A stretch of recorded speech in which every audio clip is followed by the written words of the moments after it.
kembali lagi kita di Bisik Bincang Asik bareng Kopma. Kali ini kita kedatangan narasumber yang super ganteng, yaitu Kak Uci. Halo. Oke, mungkin teman-teman, sahabat-sahabat Kopma yang ada di rumah atau di luar sana, mungkin familiar dengan muka dari Kak Uci. Nah, FYI, itu Kak Uci itu salah satu mantan pengurus Kopma, yaitu di kepala bidang usaha di Kak. Betul. Kepala bidang usaha. Untuk itu lebih jelasnya mungkin kita bisa Kak Uci, kita dengarkan Kak Uci untuk mendengarkan mungkin sedikit biodatanya atau pengalamannya selama di Kopma. Oke, baik. Terima kasih. Jadi nama saya Uci, kalau biasa dipanggil sama teman-teman Kopma itu Uci. Kalau di Kopma selama ini beberapa jabatan atau saya pernah menjadi pengurus di beberapa posisi. Pertama itu waktu 2017 saya menjadi kabit usaha. Kabit usaha, dulu namanya kabit usaha dan permodalan. Terus setelah itu lanjut di tahun 2019 saya diberi amanah untuk menjadi ketua umum, dan di tahun 2020 menjadi pengawas. Jadi kurang lebih seperti itu track record saya di Kopma. Oh, gitu. Jadi di 2017 di Kak, 2017 langsung kabit usaha di Kak? Langsung kabit usaha. Jadi sebelum kabit usaha sebenarnya, kenapa saya bisa menjadi kabit usaha waktu itu, karena memang pada mulai dari 2016 saya kan masuk di Kopma tahun 2016. Setelah masuk di Kopma, saya pernah menjadi karyawan Kopma. Nah, selama menjadi karyawan, saya sedikit belajar begitu tentang bagaimana sih pengelolaan di toko. Dulu saya karyawan di Kopma Store 1, itu kita melayani fotokopi, ATK, jilid, dan lain-lain. Jadi sebenarnya sebelum menjadi pengurus pun saya sudah memiliki basic di bagian usaha sebagai karyawan, seperti itu. Oh, jadi dasar kita sudah jadi karyawan, jadi mau mencalonkan jadi kabit di Kak, atau memang ditunjuk jadi kabit karena sudah ada basicnya di jadi karyawan seperti itu? Waktu itu memang kurang lebih seingat saya ditunjuk ya, bukan ditunjuk sih, diminta untuk bisa bergabung di kepengurusan, karena kepengurusan waktu itu butuh anggota di bagian usaha. Nah, mungkin alasannya ya, alasan ketua umum pada waktu itu memilih saya karena background saya sebagai karyawan pasti sedikit secara teknis sudah mengetahui tentang pengelolaan usaha, seperti itu sih. Selain itu saya juga ya anggota biasa Kopma yang ikut CBT, ikut CAT, dan ikut pelatihan di Kopma. Jadi kan banyak sekali nih pengalaman atau di kabit usaha. Mungkin ada Kak sedikit pengalaman tak yang mungkin pengalaman lucu atau pengalaman gila atau apakah yang mungkin bisa di-share sama teman-teman Kopma di rumah? Oke. Bukan pengalaman lucu sih, cuma ini kayak pembelajaran yang saya dapat waktu itu saat menjadi kabit usaha, bahwa betul-betul kalau kita misalnya ingin melakukan atau membuka sebuah usaha, kita harus kerja keras begitu. Karena waktu itu saya masih ingat sekali, karena kita ada kantin waktu itu ya, kantin. Biasa saya tuh jam 5 pagi tuh sudah harus ke pasar. Terus biasa kan kita pengurus ada pakaiannya loh, pakaian kayak kemeja, sepatu kain, celana kain, celana kain, baru sepatu pantofel. Nah, waktu itu saya pakai seragam rapi sekali begitu, baru ke pasar beli ikan, kan lucu gitu. Terus yang ini juga yang berkesan juga waktu itu, kadang kalau misalnya pada saat kita belanja ya untuk kebutuhan kantin, itu kan kita harus subuh sekali pergi belanja ke pasar, karena kita juga ada kesibukan untuk kegiatan akademik seperti kuliah. Jadi kadang kalau misalnya kuliahnya jam 8, ya baru kita harus pergi belanja dulu untuk kebutuhan kantin. Kadang dari pasar langsung kuliah, seperti itu. Dan itu menurut saya pengalaman yang sangat memberi pelajaran bagi saya, bagaimana menjadi seorang pengusaha atau bergelut di usaha itu betul-betul kerja keras, Seperti itu sih yang pengalaman-pengalaman yang menarik waktu itu. Oh jadi kalau kan kantin itu kalau nggak salah kafetaria di kak. Ya betul. Oh jadi pengurus yang belanja langsung untuk kebutuhannya itu di kak. Ya waktu itu pengurus yang belanja. Jadi saya sampai hafalnya itu saya sudah punya langganan di pasar. Saya sudah tahu waktu itu berapa harga tomat, cabai, ikan, saya sudah hafal. Jadi kalau di pasar ditanya segini, saya bisa nawar begitu karena saya sudah tahu indeks harga ikan di pasar. Oh jadi ditahu harga-harga. Ya, saya tahu bahan-bahannya, bumbu-bumbunya untuk memasak makanan-makanan kantin dulu waktu itu ya. Jadi itu sih pengalaman yang cukup menarik dan berkesan waktu itu. Selama kita kak jadi kabit usaha tuh kak, mungkin bisa dijelaskan sedikit kak usaha-usahanya Kopma saat itu kak atau jenis-jenisnya. Oke, jadi pada waktu 2017 kita untuk usahanya Kopma waktu itu ada Kopma Store 1 itu bagian apa? Bidang usahanya fotokopi dan jilid di lokasinya di Pasca Sarjana UNM. Terus ada Kopma Store 2 sama bidang usahanya jasa pengetikan, fotokopi, jilid, lokasinya di kampus Gunung Sari. Terus kita ada kafetaria yang tadi saya maksud, kantin itu juga lokasinya di Fakultas Ekonomi Gunung Sari. Dan pada waktu itu kita juga sempat buka satu unit usaha baru ya, mungkin teman-teman biasa lihat sampai sekarang, minimarket perpustakaan. Jadi minimarket perpustakaan itu kami rintis pas kepengurusan 2017 waktu itu sih.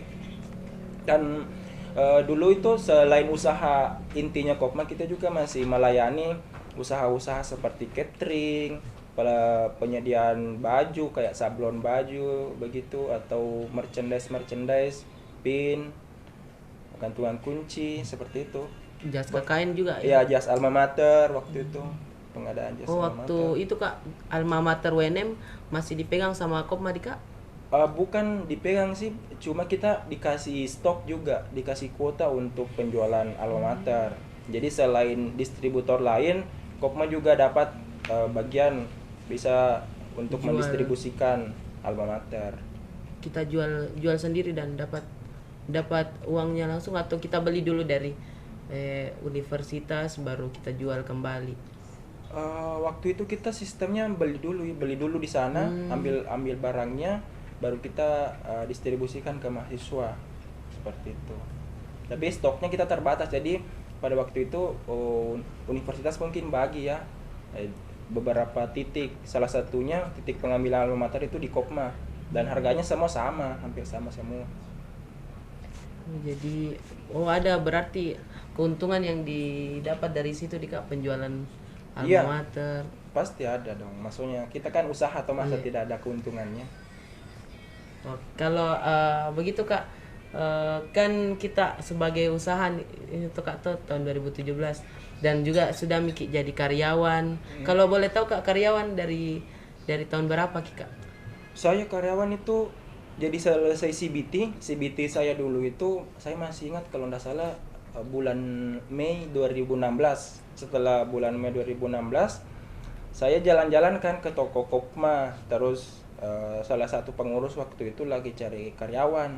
Saya menawarkan diri, bagaimana kalau saya bisa diaturkan jadwal jaganya sama jadwal kuliah saya.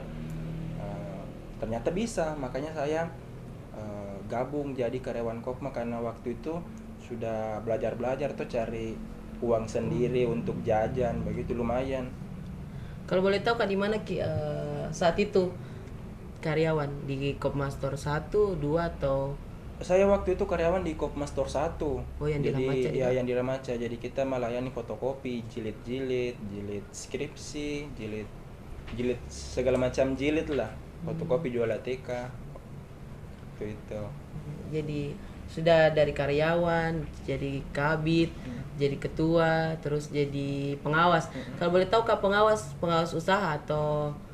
Waktu 2020 saya sebagai ketua pengawas sih, pengawas, tapi secara umum mengawasi semua. Cuma memang pada waktu itu karena saya punya 2 partner di pengawas, jadi kami bagi. Saya lebih fokus memang untuk mengawasi bagian usaha dan bagian kelembagaan.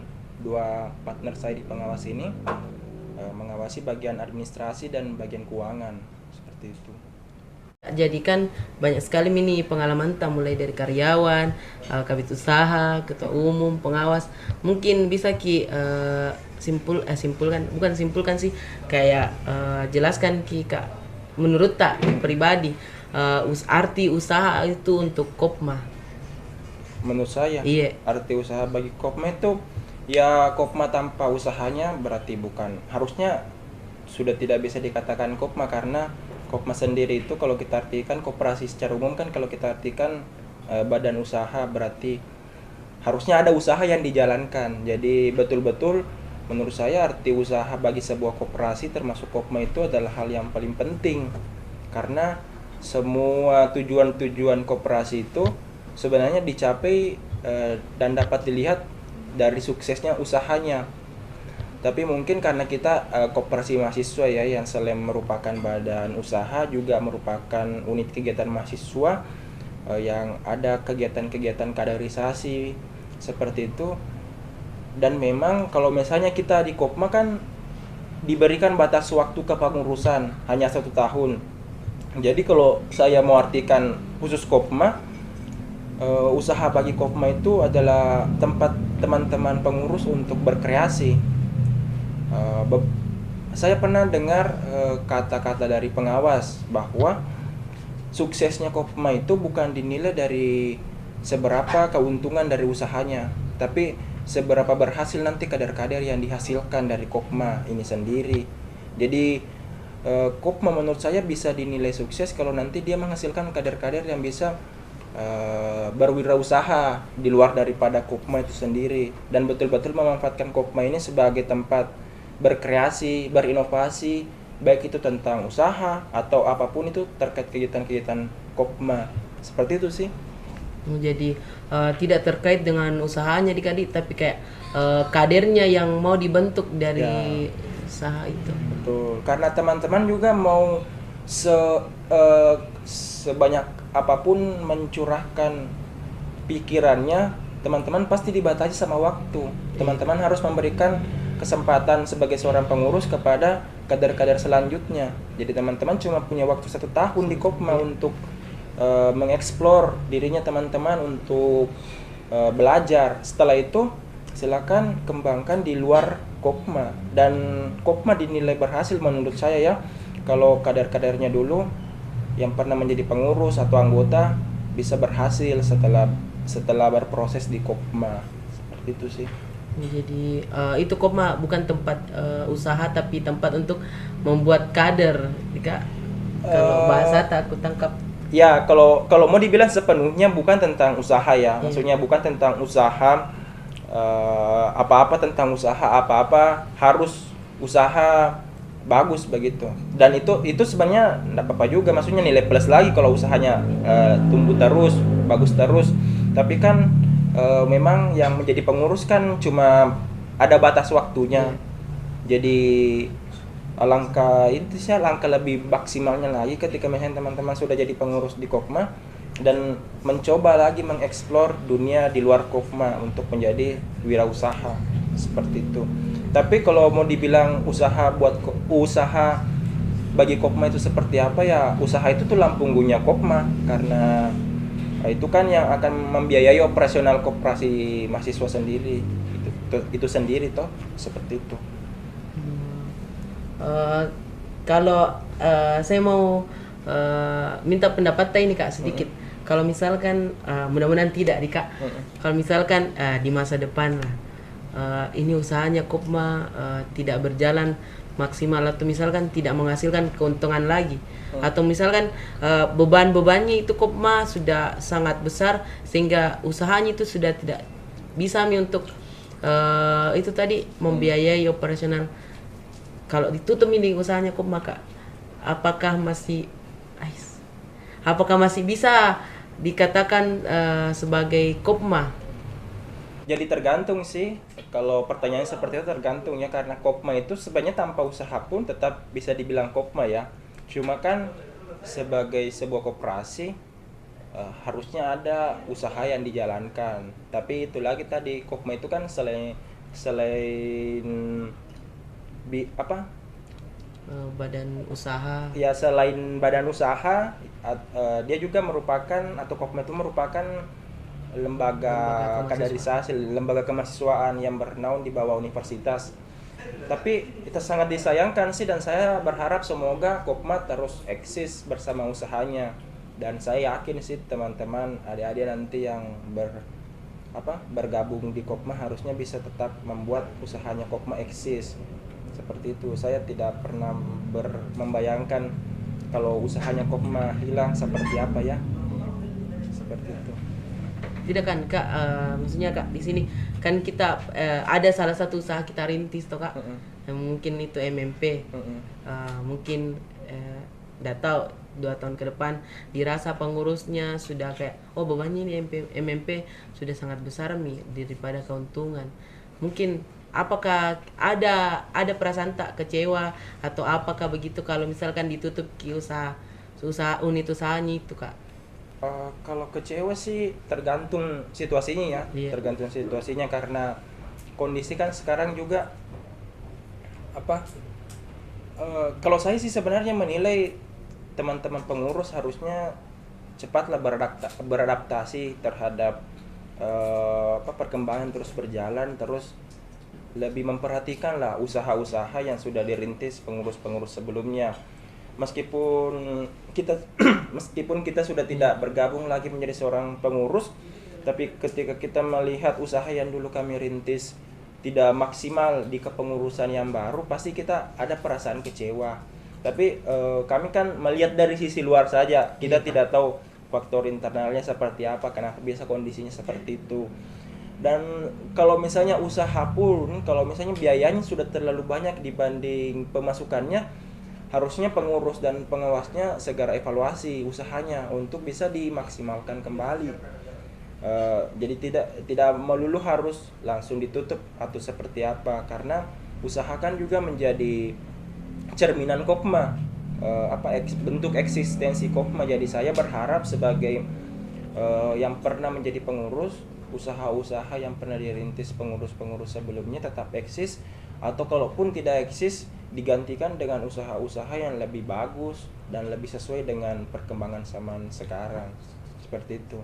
Sedikit lagi Kak ini mau ditanyakan. Dari kan biasa saya sebagai karyawan juga tuh Kak, dan saya biasa lihat di sebelah di Kopma Store 1. Jadi bisa mungkin bisa biasa lihat usahanya Kopma sekarang. Mungkin mau kami minta pendapat Kak, usahanya Kopma itu seperti apa untuk saat ini menurut pendapat Taji ini? Kalau menurut pendapat saya ya, usaha Kopma, karena saya sedikit tidak terlalu aktif juga sih, cuma sedikit memperhatikan perkembangan tahun demi tahun sampai sekarang sih, kalau mau dibilang tetap berjalan, tapi secara pengelolaan mungkin mengalami kemunduran ya, tidak terlalu dimaksimalkan sama pengurus-pengurus yang saat ini seperti itu. Karena dari segi manajemen mungkin ya, dari segi manajemen, pengelolaan karyawan, pengelolaan stok itu masih sangat kurang sekali. Tapi kembali lagi itu bentuk tanggung jawab dari pengurus. Jadi kita sebagai demisioner atau kita yang melihat dari luar paling cuma bisa menyampaikan kepada pengurusnya untuk diperbaiki lagi pengelolaannya, karena kita sudah tidak bisa terlibat langsung. Intinya kami para senior atau saya secara pribadi ketika melihat usahanya Kopma itu berantakan, pasti kita kecewa karena kita pernah merintis usaha itu juga, dan kita pernah berusaha semaksimal mungkin agar usaha itu bisa berkembang. Tapi ketika saat ini tidak dikelola dengan maksimal, itu pasti menimbulkan kekecewaan kepada kepengurusan sebelumnya. Tapi saya berharap lah pengurus Kopma ke depannya punya perhatian lebih lah dan kemampuan untuk bisa mengembangkan usaha Kopma menjadi lebih baik lagi. Kalau misalkan Kak toh pengurus ini datang kepada senior termasuk kita Kak, minta bantuan atau apa, mungkin apakah ada saran tak untuk pengurus, untuk kita saran pribadi mau ini untuk pengurus khususnya kabit usaha? Oke, saranku untuk pengurus ya, ini mungkin untuk kabit usaha boleh, untuk semua pengurus boleh. Menjadi pengurus memang di Kopma itu berat ya, berat, saya akui berat karena teman-teman dituntut profesional, dituntut mengelola usaha yang menghasilkan profit. Makanya teman-teman yang bergabung di kepengurusan harus betul-betul apa ya, secara mental itu kuat, secara mental harus kuat menghadapi masalah-masalah unit usaha atau kelembagaan yang dihadapi. Karena ketika teman-teman pengurusnya yang sudah tidak peduli, sudah cuacu, sudah malas, pasti Kopma yang akan menjadi korban. Akhirnya usahanya terbengkalai, tidak diurus dengan maksimal. Itu sih. Jadi teman-teman yang lain yang mau jadi pengurus Kopma harus siap-siap memang menerima semua resiko dan konsekuensi menjadi seorang pengurus. Jangan malas-malasan, jangan ogah-ogahan, jangan tidak punya kepedulian terhadap usaha. Meskipun itu memang berat ya, berat, kita perlu pikiran, tenaga, waktu untuk terus membuat agar usaha selalu eksis seperti itu. Oke Kak, dari sekian banyak pertanyaan-pertanyaan dan jawaban tak, saya bisa tangkap sedikit Kak bahwa pengurus itu adalah inti untuk menggerakkan Kopma. Terus mungkin saya bertanya pribadi nih Kak, pribadi. Kalau misalkan apakah nanti Kopma ini misalkan usahanya ini jelek, terus apakah anggota bisa menyalahkan pengurus, sedangkan itu anggota mungkin tidak berpartisipasi dalam menjalankan usaha atau bertransaksi di sana? Apakah itu anggota masih berhak menyalahkan pengurus, sedangkan pengurus sudah mengelola dengan baik dan sebagainya, Kak? Jadi tergantung ya. Tapi kalau menurut saya itu hal yang baik ya. Kalau maksudnya anggota masih aktif dalam setidaknya memberikan kritik kepada pengurus. Pertanyaannya kan, bagaimana kalau anggota yang memberi kritik itu tidak berpartisipasi terhadap perkembangan usaha? Iya, Kak. Pertanyaannya kan bisa dibalik. Kenapa anggota itu tidak berpartisipasi? Mungkin karena pelayanan yang kurang, toh servis usahanya Kopma yang tidak menarik. Harusnya itu menjadi bahan evaluasi bagi pengurus. Jadi anggota dalam hal ini digali dulu kenapa dia tidak beraktif bertransaksi di Kopma. Dia mau protes atau tidak itu hak anggota, karena anggota kan punya simpanan yang dikelola untuk oleh pengurus untuk pengembangan Kopma. Jadi itu menurut saya sah-sah saja sih. Jadi pengurus juga tidak bisa menyalahkan anggota, bilang kan anggota tidak kan kamu sebagai anggota yang protes tidak bertransaksi. Ya itu mungkin juga harus edukasi lagi kepada anggota Kopma bahwa memang usaha Kopma itu harus membutuhkan partisipasi anggota yang lebih aktif agar usahanya bisa lebih maksimal. Karena base customer-nya Kopma kan adalah anggotanya sendiri. Jadi kalau anggotanya yang tidak bertransaksi, harus diperbaiki kembali, harus digali kembali apa sih kebutuhannya anggota supaya bisa dipenuhi oleh Kopma. Setelah sudah dipenuhi, tinggal disampaikan kepada anggota, ini kalau butuh print, butuh jilid, butuh fotokopi di Kopma ya, seperti itu, anggota dapat harga khusus. Masa anggota, kan lucu begitu kalau usahanya Kopma print, ada anggotanya Kopma ini pergi print di tempat lain. Ya, betul Kak. Jadi maksudku ini anggota tidak bisa disalahkan sih juga. Kenapa alasannya, kenapa tidak print di Kopma, itu kan yang harus ditanda tanya, dipertanyakan ya. Apakah harganya lebih murah, apakah pelayanannya lebih bagus, apakah lebih cepat. Itu kan yang harus menjadi bahan evaluasi pengurus usaha. Kalau saya yakin kok, kalau dari harganya bersaing, pelayanannya bagus, jangankan anggota, orang yang bukan anggota pun mungkin menerima atau bertransaksi di Kopma seperti itu. Jadi kembali lagi ke pengurusnya ini Kak, bagaimana caranya dia menarik anggota supaya bisa bertransaksi di usaha. Betul. Justru masih sangat bagus kalau anggota masih punya kepedulian untuk mengkritik. Jadi pengurus masih ada bahan evaluasi. Kalau anggotanya juga sudah acuh untuk memberikan masukan terhadap usaha, itu kan pengurus nanti juga tidak ada bahan evaluasi seperti itu. Tapi di satu sisi anggota juga memang harus diberi edukasi bahwa kalau misalnya harganya sama Ji, mending transaksi di Kopma, karena itu untungnya nanti akan menjadi sisa hasil usaha yang akan dibagi ke anggota kembali, seperti itu. Tapi kan Kak, kan saya sebagai anggota dan banyak teman saya jadi anggota tuh Kak. Ada saya dengari ya sedikit bahwa kalau percuma jika bertransaksi di Kopma kalau ujung-ujungnya tidak dapat SHU begitu. Terus juga kayak misalkan SHU-nya sedikit sekali jadi tidak dapat jiki, jadi mending di tempat lain jiki saja yang lebih dekat, karena kan mungkin fotokopinya sekarang Kopma ada di pasca sarjana, sedangkan siswa anggota Kopma kebanyakan ada di Gunung Sari, jadi aksesnya itu sangat jauh padahal banyak di depan saja, jadi mungkin anggota lebih ke depan. Dengan pertimbangan seperti itu, Pak. Oke, jadi maksudnya di sini mahasiswa yang sebagai anggota ini butuh kemudahan, yang mana lebih mudah, yang mana lebih gampang. Saya bertransaksi di situ meskipun saya anggota Kopma. Seperti itu ya. Ya tergantung lagi, itu juga tidak bisa dipungkiri. Saya mungkin juga sebagai customer ya, atau sebagai sebagai customer, kalau misalnya mendesak mie juga ini toh, mendesak mie baru kita segera buru-buru, baru tempatnya Kopma jauh. Baru lihat biasa karyawan. Ya saya mungkin sebagai customer ya, atau sebagai customer lah toh. Kalau misalnya memang waktu itu mendesak, saya buru-buru, mungkin saya akan pilih tempat lain yang lebih mudah toh. Tapi kan sebagai anggota kita tidak cuma bertransaksi waktu itu, kita masih punya banyak kebutuhan lain. Mungkin seperti ATK, alat tulis, fotokopi tugas-tugas hari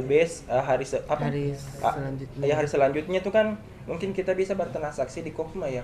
Dan di luar daripada itu, kalau misalnya teman-teman menuntut, buat apa kita transaksi padahal kan nanti mungkin SAU-nya tidak ada, jadi kita juga tidak dapat pembagian sisa hasil usaha. Ini mungkin perlu diedukasi kembali ya kepada anggota, bahwa ya anggota memang harus aktif sebagai bagian daripada Kopma untuk mengembangkan usaha. Terus kalau bukan kalian yang bertransaksi di Kopma, terus siapa yang mau bertransaksi? Kan Kopma berharap dari transaksi anggota. Terus kalau anggotanya terlalu perhitungan seperti itu kan, terus bagaimana caranya Kopma bisa dapat sisa hasil usaha kalau anggotanya saja tidak mau bertransaksi? Setidaknya kalau teman-teman bertransaksi, teman-teman memiliki kesempatan atau memberi kontribusi supaya Kopma bisa mendapatkan keuntungan yang lebih banyak. Seperti itu. Ini ya sharing aja ya.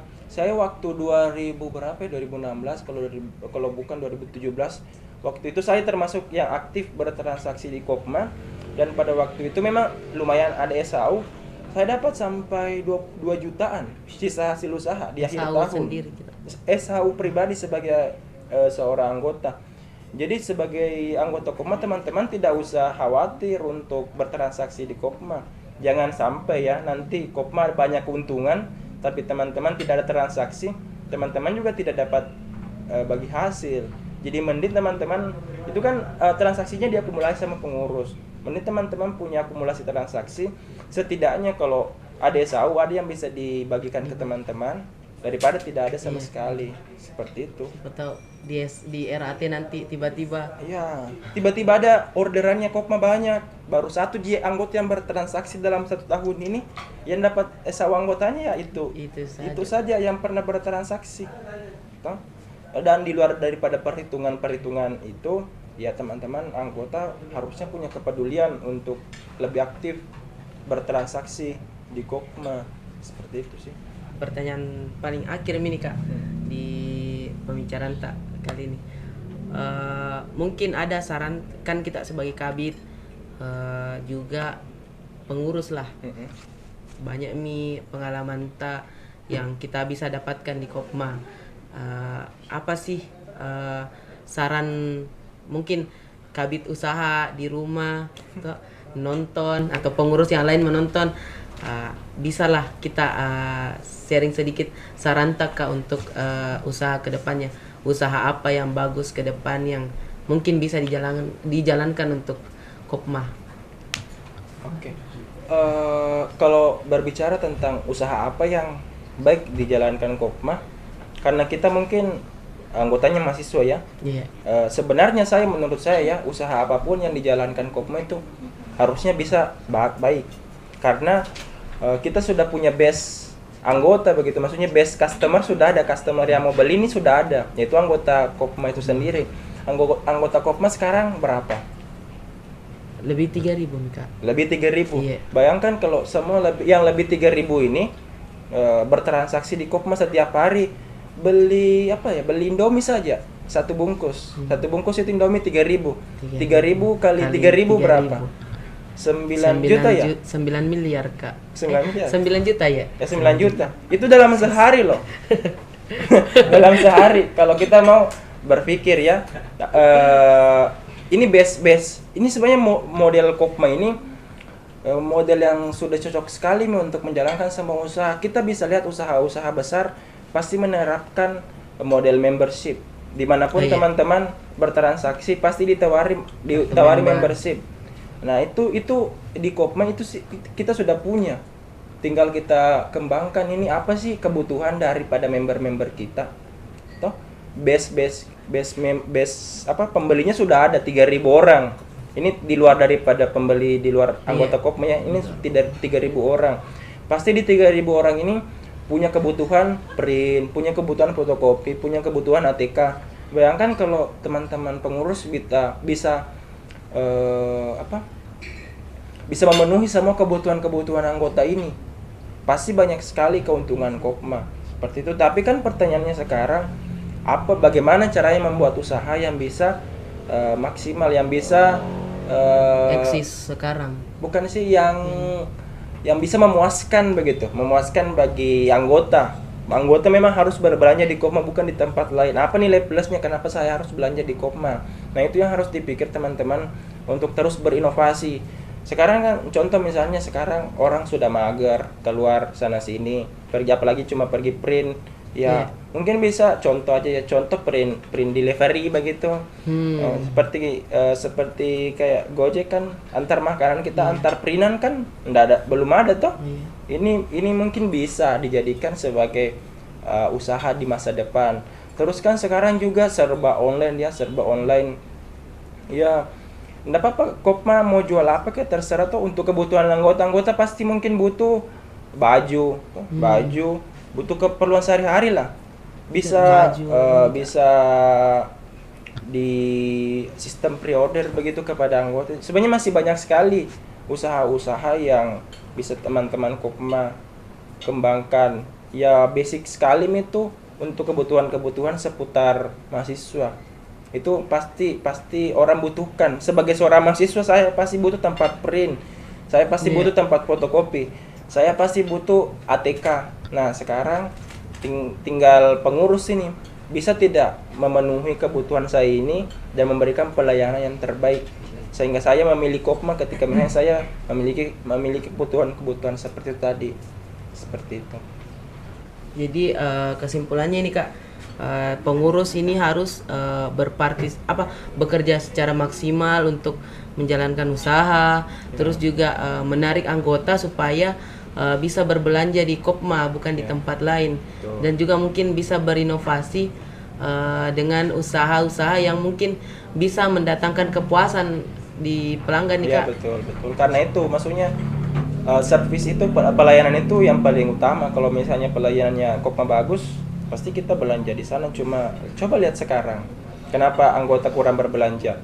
Mungkin karena pelayanannya yang kurang, tidak ada sapanya begitu, selamat datang di Kopma atau apa begitu.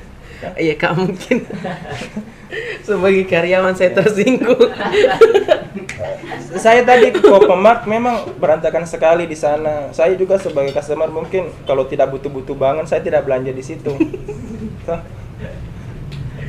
Kalau ada tempat lain saya mending tempat lain. Mana ngantri lagi lama. Karyawannya kayak cuek. Waduh parah ini. Nggak, maksudnya coba posisikan dirinya teman-teman sebagai customer ya.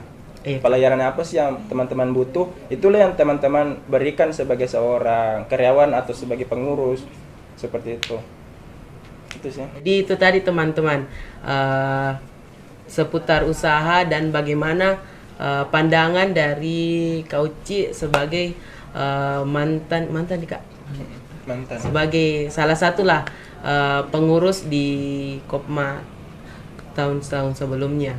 Jadi teman-teman kalau misalkan ingin berbelanja ataupun fotokopi ataupun ada hal-hal yang dibutuhkan, Kopma itu menyediakan jasa, sekarang itu menyediakan jasa PO baju.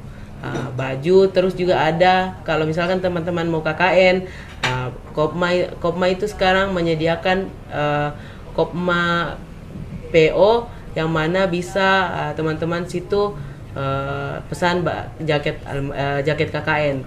Kemudian ada gantungan kunci, terus stiker dan lain sebagainya.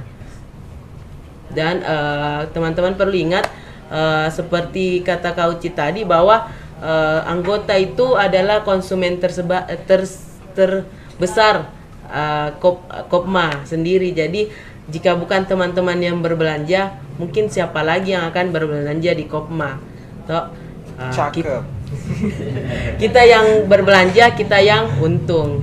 Mungkin usaha-usahanya Kopma itu saat ini ada 3 teman-teman. Yang pertama itu ada Kopma Store 1 yang terletak di Hotel Lamaca, samping Hotel Lamaca. Kemudian ada Kopma Mart yang di sebelah Kopma Store 1 sama juga.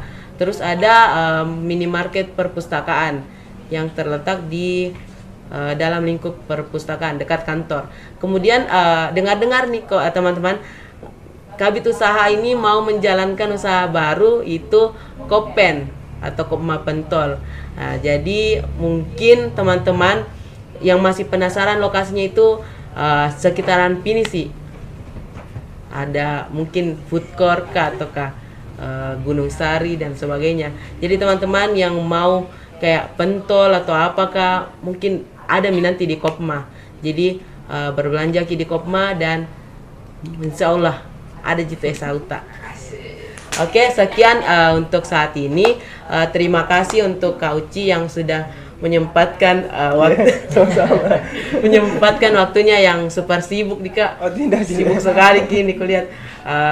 Dan juga untuk teman-teman, sekali lagi saya ajak ini untuk berbelanja di Kopma karena Esauta Esauta ya. Karena Esauta itu tergantung pada transaksi tak. Terima kasih. Jangan lupa subscribe. Jangan lupa subscribe, komen dan like, juga share di grup keluarga tak. Ini apa ini lagi? Apa itu? Bisik. Dan juga subscribe ini YouTube-nya Kopma. Dan mungkin siapa tahu Kak Uci mau followers IG bisa. Oh, bisa. Iya, bisa Kak.